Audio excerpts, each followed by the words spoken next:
Welcome to Spiritual Cartel's step meeting. Tonight we're looking at steps 4 and 5. And this week I'm pleased to introduce Chris A, who's kindly agreed to come and share for us. Chris, brother, over to you. Hey, good afternoon, everybody, stateside and everyone in the UK. Good evening. My name is Chris. I'm an alcoholic addict, and I have recovered from a hopeless condition of mind and body. I'm on a new device. Can everyone hear me good? Good. Awesome. So normally I have an office that I like to Zoom from. Due to some scheduling problems on my end, I'm at work in a dirty shirt covered in concrete, and I feel extremely blessed to be in this program, to have a career, means to take care of my family, and to be able to actually just go home to my house and flip a light switch and it turns on, because that wasn't always the case.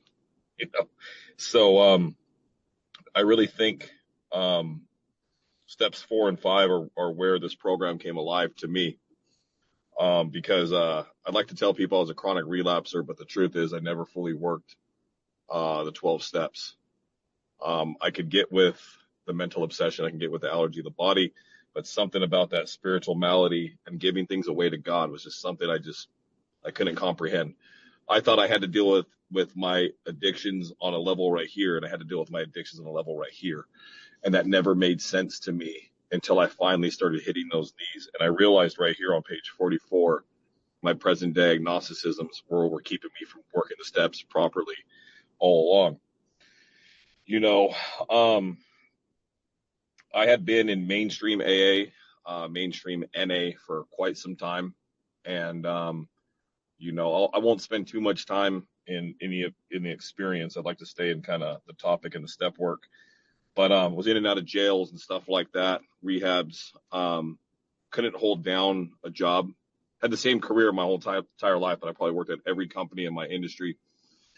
And it was I got to a point where a woman that's in the meeting tonight here, where I was on the phone with her and I had a gun tucked in the back of my pants. I didn't know if I was going to use it on myself or on someone else. But if you've ever been at that jumping off point where you just can't survive, you just can't live, then you're probably desperate enough to start working some steps. You're in a good place, and when I got to step 4 on page 44, the second paragraph in, it says, to be doomed to an alcoholic death or to live on a spiritual basis are not easy alternatives to face. And that's really where I was at. I knew that I was going to die an alcoholic or addict death, right? I knew that I couldn't go on doing the drugs that I was doing. And my drug of choice was cocaine. But then there was another thing, that if my dealer didn't have cocaine, he had this other drug called methamphetamine, and that really took a hold of my life too. But I had this delusion that I could drink as long as I just didn't do any drugs. But what goes really good with a lot of beer? Some white powder up my nose, and so it just seemed like whenever I was drunk enough, that's what I would do. And I'd go around with all these grandiose ideas, telling people how good of a worker I am, how good of a father, husband, all these things. And I was none of those things. In my life today, I get to be the person I always used to lie that I say I was. I get to be an amazing husband. I get to be a father. At my work, I have a supervisory position. Otherwise, I wouldn't be able to Zoom with you guys right now. I got all my guys lined out, and I said, hey, can you guys please not mess anything up for 1 hour? I got to go meet with some friends right now. And what an amazing life. What an amazing life, especially for a guy like me, 3-time felon covered in tattoos, to be trusted with the supervision of other men. That's insane. Like, I'm the last guy you should trust, right? But I learned how to have integrity. I learned how to be trustworthy by getting honest with myself, getting honest with another human being, and then getting honest with God. One of the things that jumped out at me in step 4 is, it says that we have to face the fact that we must find a spiritual basis of life or else. That doesn't really sound like a suggestion. It says must. And it says or else. I don't know what that or else is, But this program is jails, institutions, and death.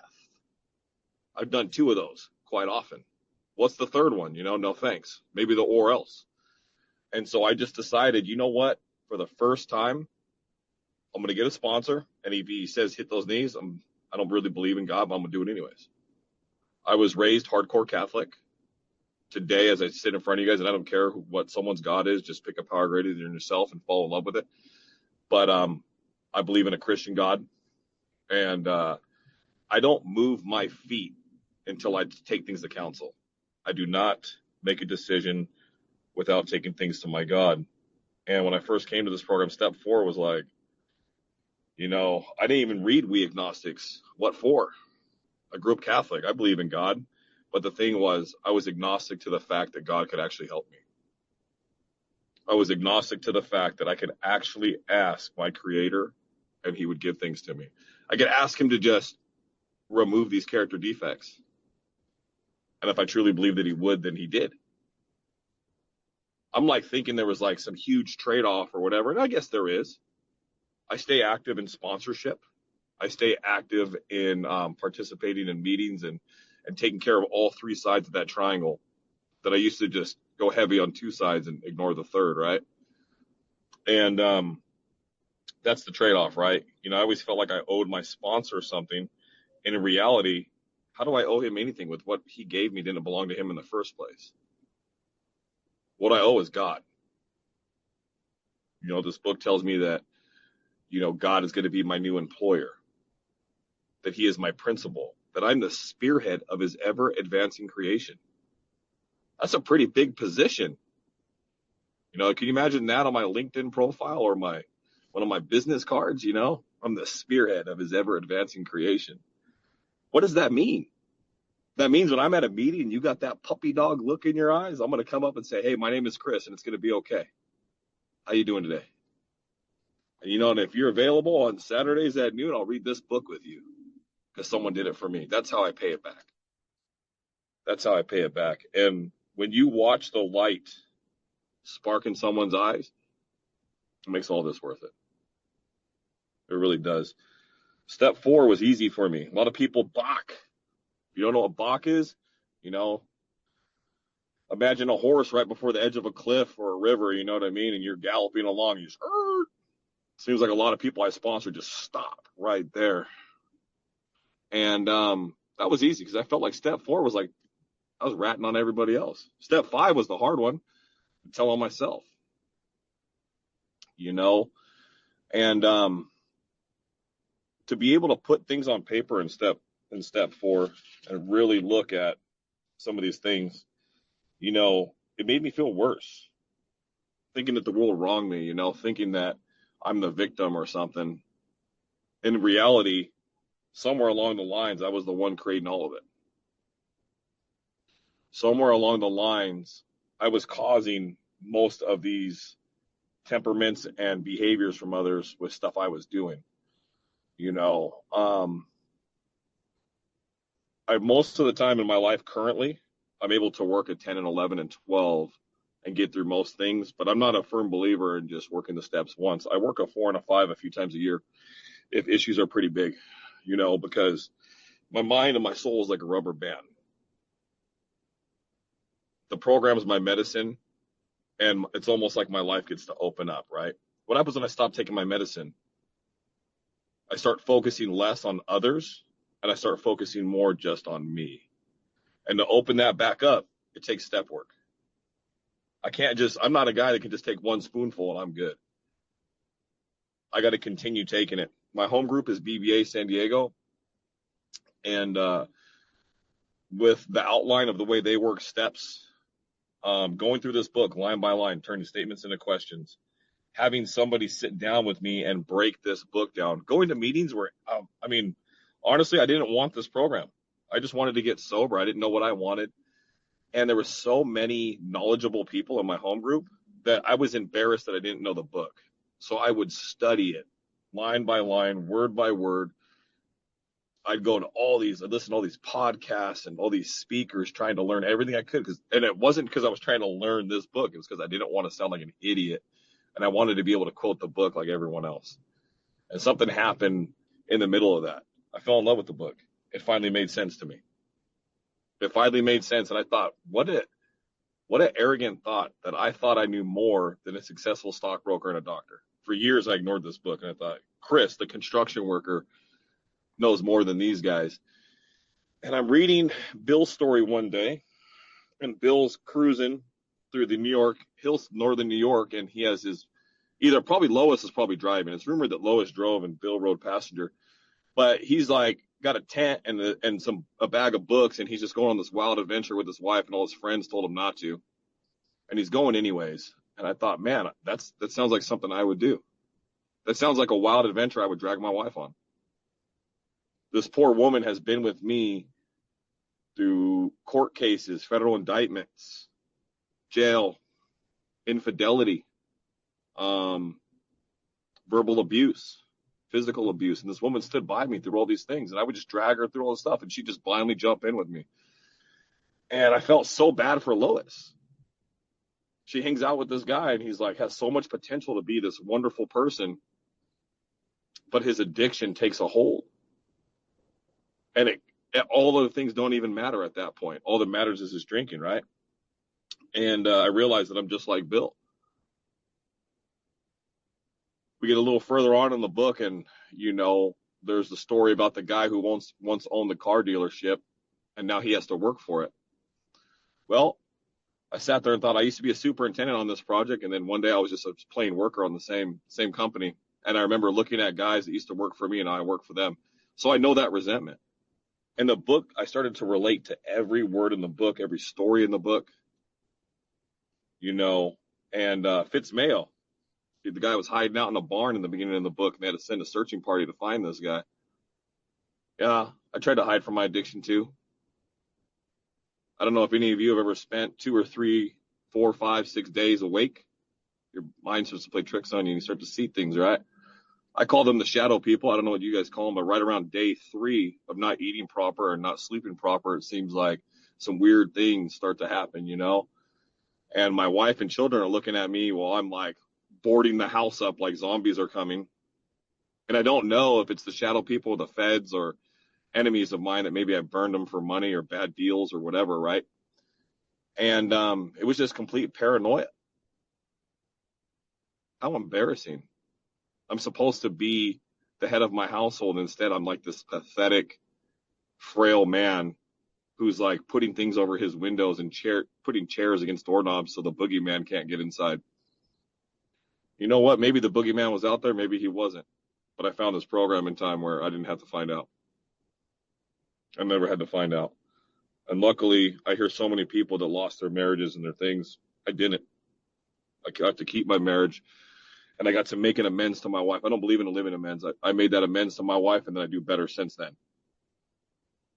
This book says we'll complete our amends. How am I supposed to complete my amends if it's just going to be an open amends that I have to live the rest of my life? I completed that amends to my wife. We cried, and we threw this piece of paper into my barbecue pit, and we hugged it out, and from that day forward, I've been able to not repeat those behaviors that hurt her so badly in the past, So, I don't know. I really think that for people that have the trouble with that three-letter word, you shouldn't get so hung up on the word God. I've sponsored Mormons. I've sponsored Muslims. I've sponsored gay people, straight people, and it doesn't seem to matter. I sponsored a guy, and he thought that his God was a burning ball of fire in the universe. I said the sun, and he's like, no. I'm like, okay, sounded like the sun, but whatever burning ball is out there, pray to it. And for me, my first higher power was my Harley Davidson. And one day, someone at a meeting said, "Chris, your Harley breaks down on you all the time." I was like, "Oh man, I better pick a better higher power. I don't want a higher power that breaks down. I want one that's going to be there for me no matter what." Because there's times where no one's going to answer the phone. There's times when not a cloud on the horizon, and that thought is going to creep in that maybe a small baggie, maybe a small drink, which leads into a baggie for me, is going to sound okay in that moment. And if I don't have a good relationship with God, if I'm not spiritually fit in that moment, I will give into that. I don't suffer from the allergy of the body. I think anyone that's been sober for more than 72 hours does not. What I suffer from is the mental obsession. My spiritual malady feeds that, right? What happens with my spiritual malady? If you are in the grocery store and the 15 items or less, and you got 20 items in your cart, my spiritual malady kicks in. My ego kicks in. If you are driving and you don't like to use your turn signals, my spiritual malady kicks in. If you like to speak to me with profanity or elevated levels of voice, my spiritual malady starts to kick in. And all those things are just high emotional things for me that maybe a drink or a drug might calm that down, right? I don't need that no more. I got this tool that this book gave me. It's prayer. I get to pray on it right then, and I get to have it removed right then. Because I don't want to go back to crying with my sponsor and looking over all these sheets of paper and all this inventory that I wrote in 4 and 5. Look at all my dirty stuff I've done. I like to stop the mistake right there where I don't even have to make the amends. I used to like to use, there's a finger on my hand in the middle of my hand. I used to like to use that when I drive. And I don't have to use that finger anymore, right? The thing is, I used to stop using that finger because I know it's wrong. I don't use the finger anymore because I don't feel like it. That's the difference from when I'm spiritually fit and when I'm not. You know, the anger's not even there. I look at something that's going on and think, wow, that person's in a hurry. I don't have to think, man, I really want to flip them off, but I can't because I'm supposed to be spiritual now, you know? And I really like that the book kind of eases us into the God thing, right? It says that I could choose my own conception of God. At the time when I found God, my own conception of God was like this really angry guy that because I couldn't follow the Bible to its exact specifications, that I don't deserve life. And I might as well continue to drink and use. I don't deserve to ask him for anything because why would I deserve anything? Well, the whole premise behind it is it's grace. Grace is unmerited favor. And unmerited favor means that I don't deserve it, but it's been given to me anyways. I'm able to sit here a free man and speak with you beautiful people today because I've been given grace. All the crimes I committed, all the bad things I did, all the drugs I did and the people I hurt and the people I robbed, you know, I really feel that at one point, like I just deserved death. And so to be granted a beautiful life, that's huge. That's huge. So what are you going to do with it? You got given this gift. You didn't deserve it. You got it anyways. Well, I know what I'm going to do with mine. I'm going to try and give that gift away to every poor soul that I can come in contact with. In step 10, it says we vigorously commence this way of living. That doesn't mean like we kind of do it. We sort of do it.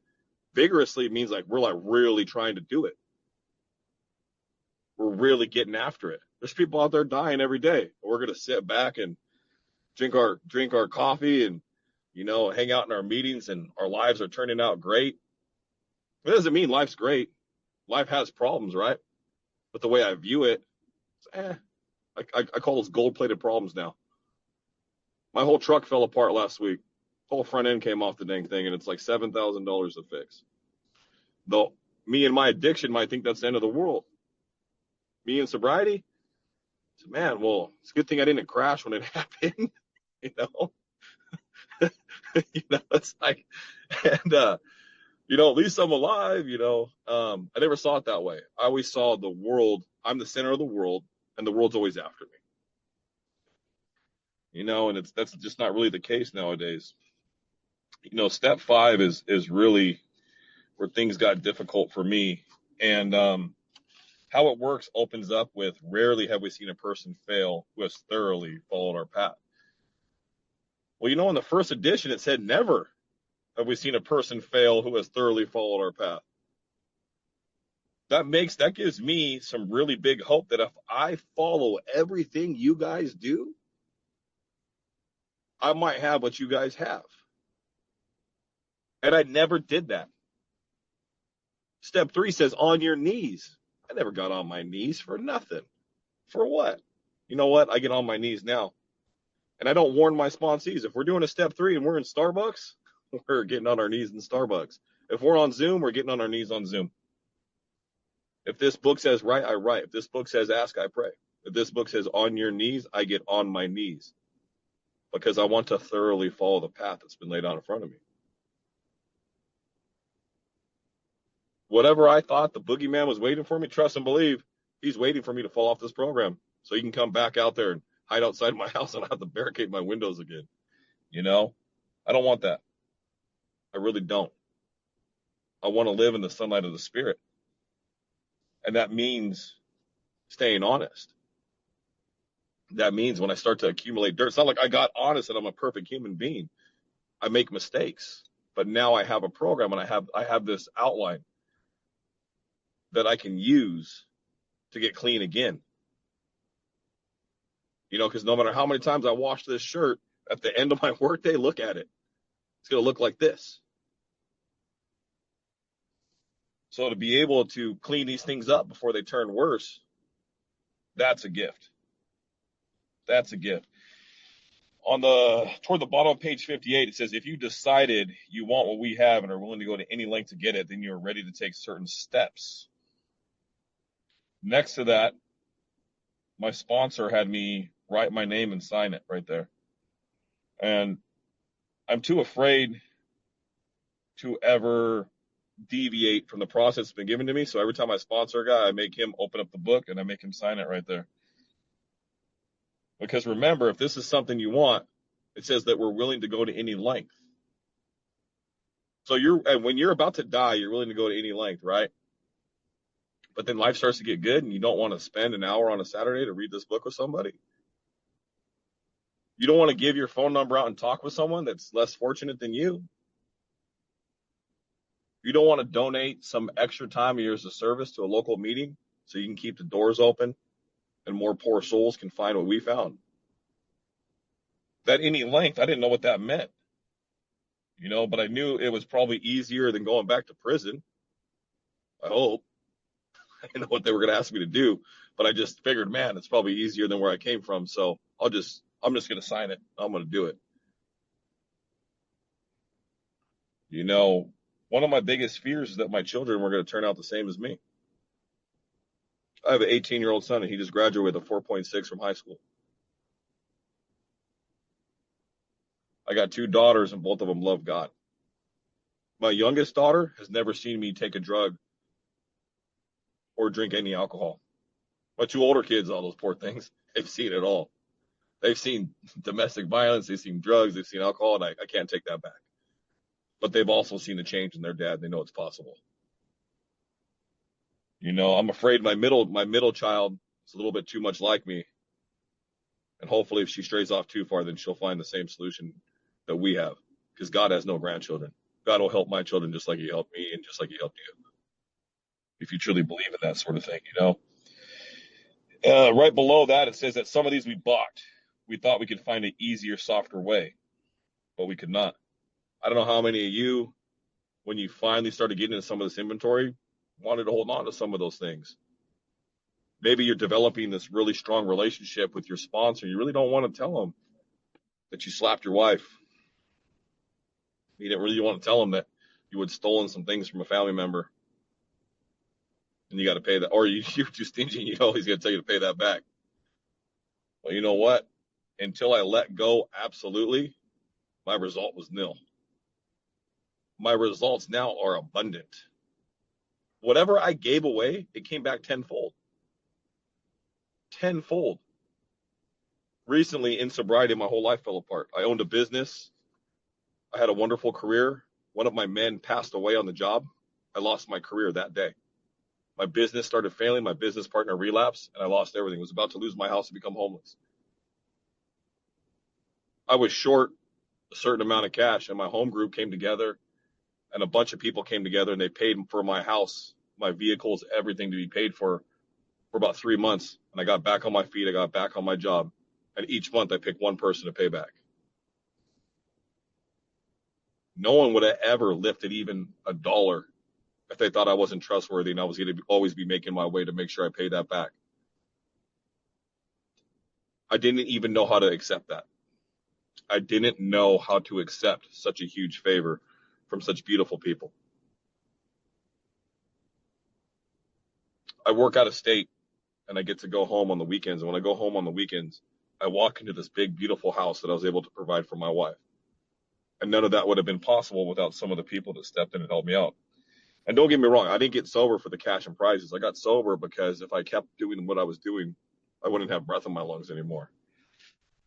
You know, on page 59, it says that we're dealing with alcohol, cunning, baffling, powerful. Without help, it is too much for us. But there is one that has all power. We've already found out by this point in the program that lack of power is our dilemma. That power is God. That one is God. May you find him now. Anytime that's read in a meeting, it sends chills up my body.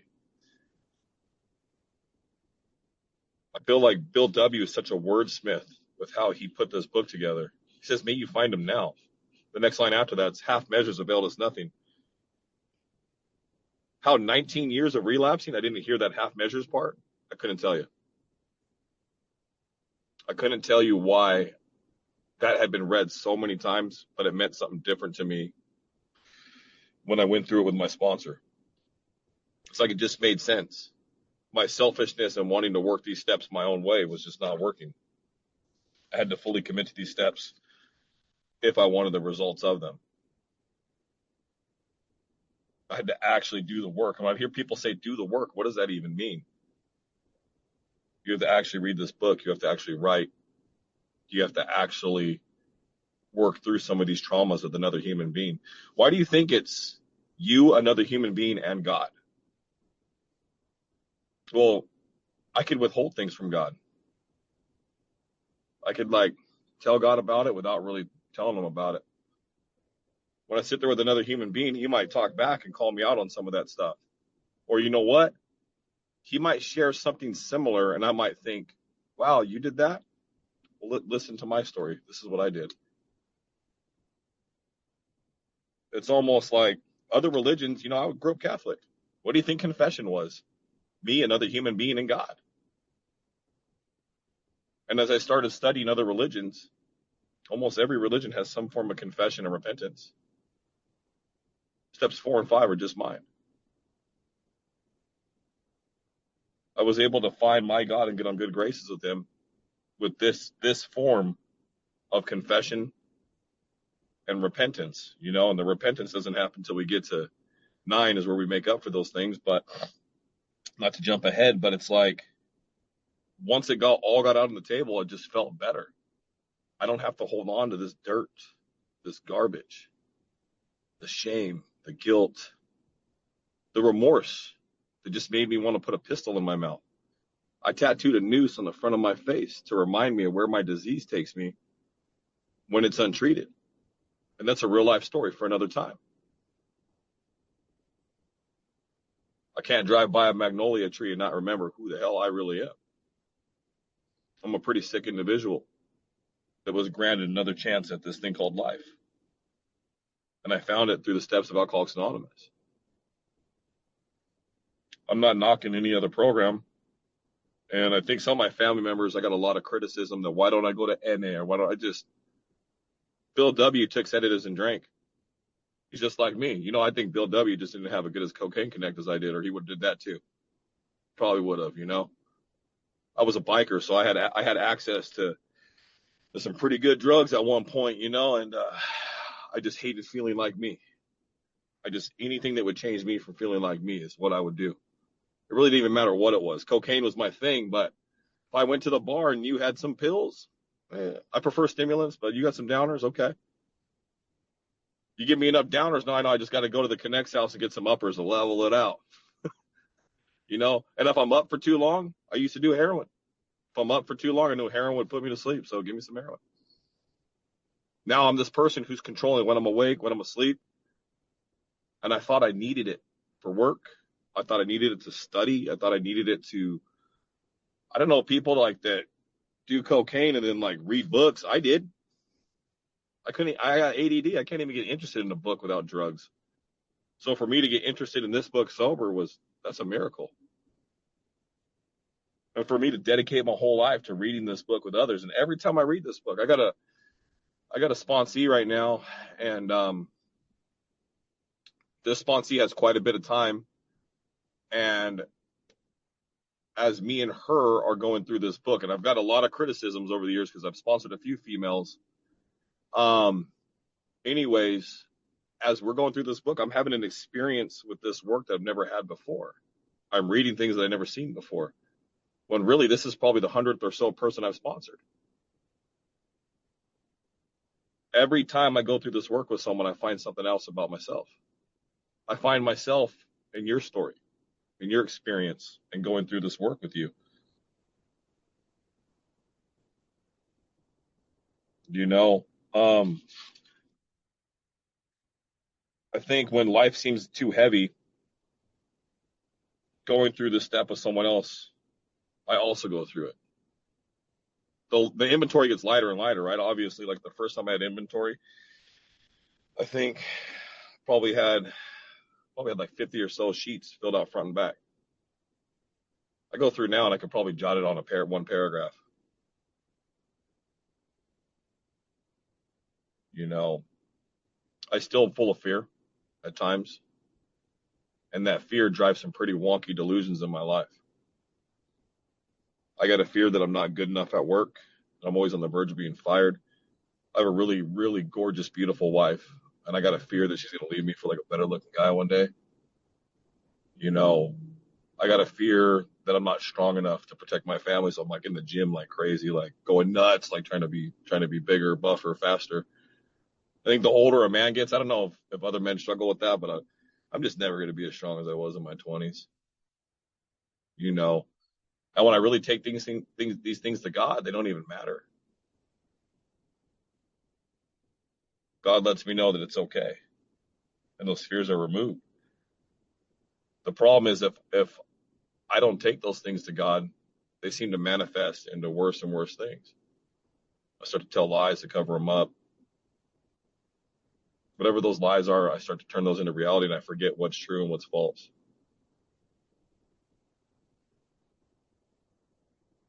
I thought when you get sober, you get clean. I thought all your problems go away. Your problems are still there. You know, a caterpillar is already a butterfly by DNA. It's just waiting to be transformed. This right here is our cocoon. This book right here. You are already a beautiful creature.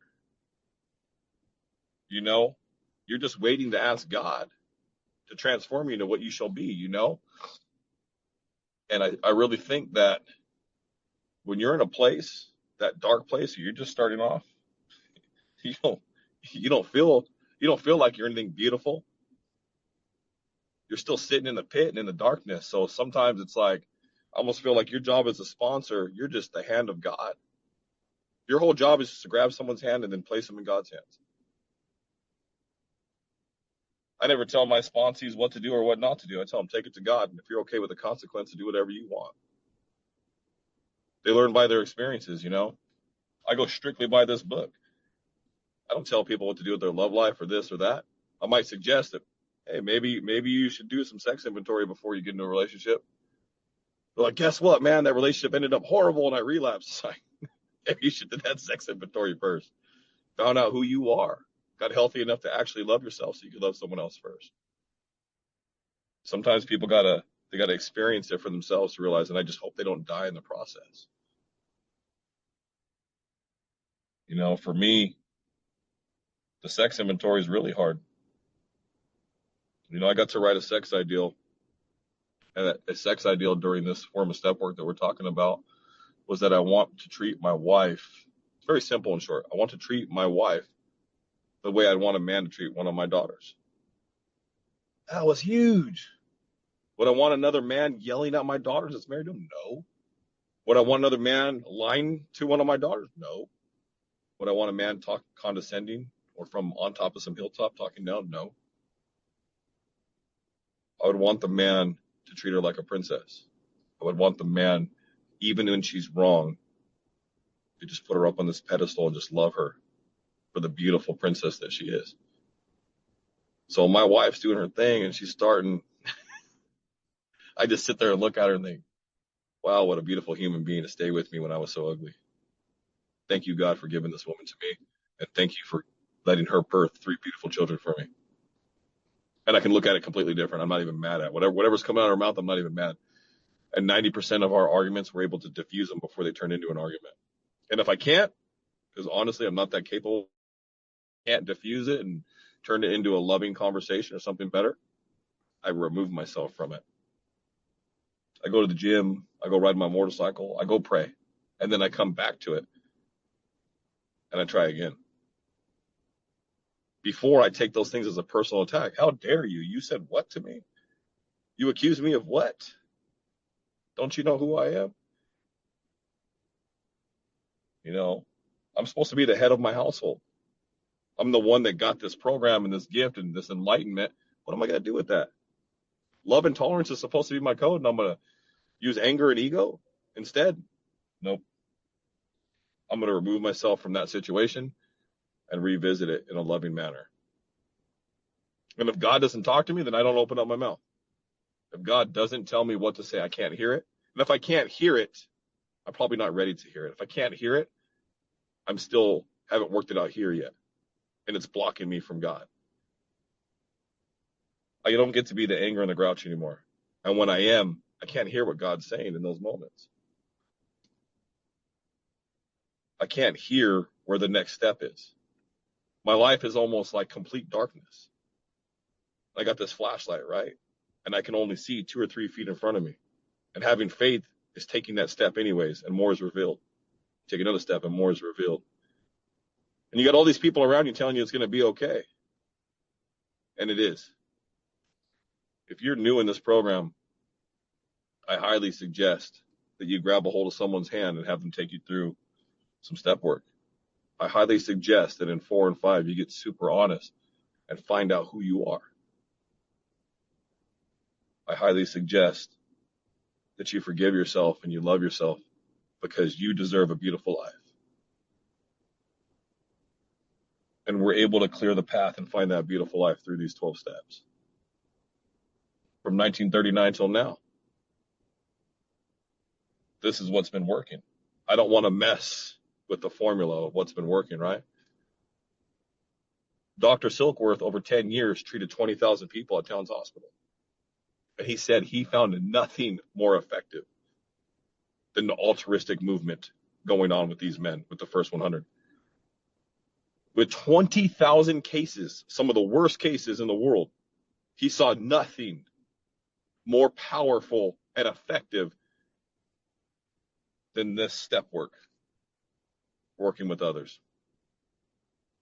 I really like the doctor's opinion because I really feel like he was so on the verge of calling it a spiritual experience, but he called it an altruistic movement. He used all kinds of clever words and stuff to describe it. This guy put his career and his reputation on the line because he knew that this saves lives. I trusted this program because I saw so many people who used to be just like me be recreated into something beautiful. My name is Chris. Thank you for letting me share.